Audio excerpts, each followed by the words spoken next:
Plus qu'une exposition, c'est une expérience à laquelle nous convie l'artiste Christelle Vinault à Remiremont.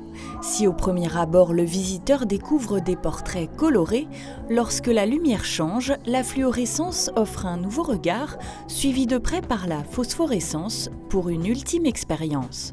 Une séquence en lumière blanche, une séquence en lumière noire et la troisième séquence, on éteint tout. Et en fait, le tableau révèle trois visages, trois lectures artistiques. Après, il faut venir voir. Une technique unique en 3 dimensions dont le concept a été officiellement déposé par l'artiste sous le nom 3L Vinault. Et pour exposer dans le noir complet, quoi de mieux que l'ancien cinéma Le France, dont l'artiste et sa famille ont fait l'acquisition en début d'année. Je pense que beaucoup de personnes sont venues dans ce cinéma, ont regardé beaucoup de films, se sont sans doute embrassés, etc.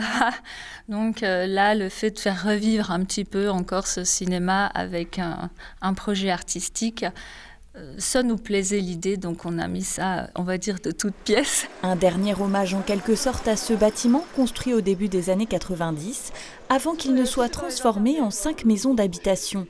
Si l'objectif au départ était de s'appuyer sur le bâti existant, les travaux de réhabilitation s'avèrent finalement impossibles et le cinéma devra être démoli.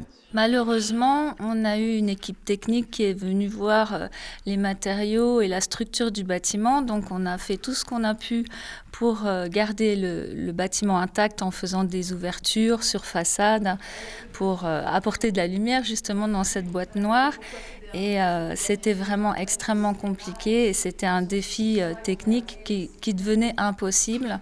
Donc on a préféré prendre l'option de tout raser malheureusement et de reconstruire, mais ça donnera une garantie décennale pour les futurs propriétaires, ce qui n'est pas plus mal aussi. Une déconstruction qui devrait démarrer d'ici 3 à 6 mois, dès que l'architecte des Bâtiments de France aura validé le projet.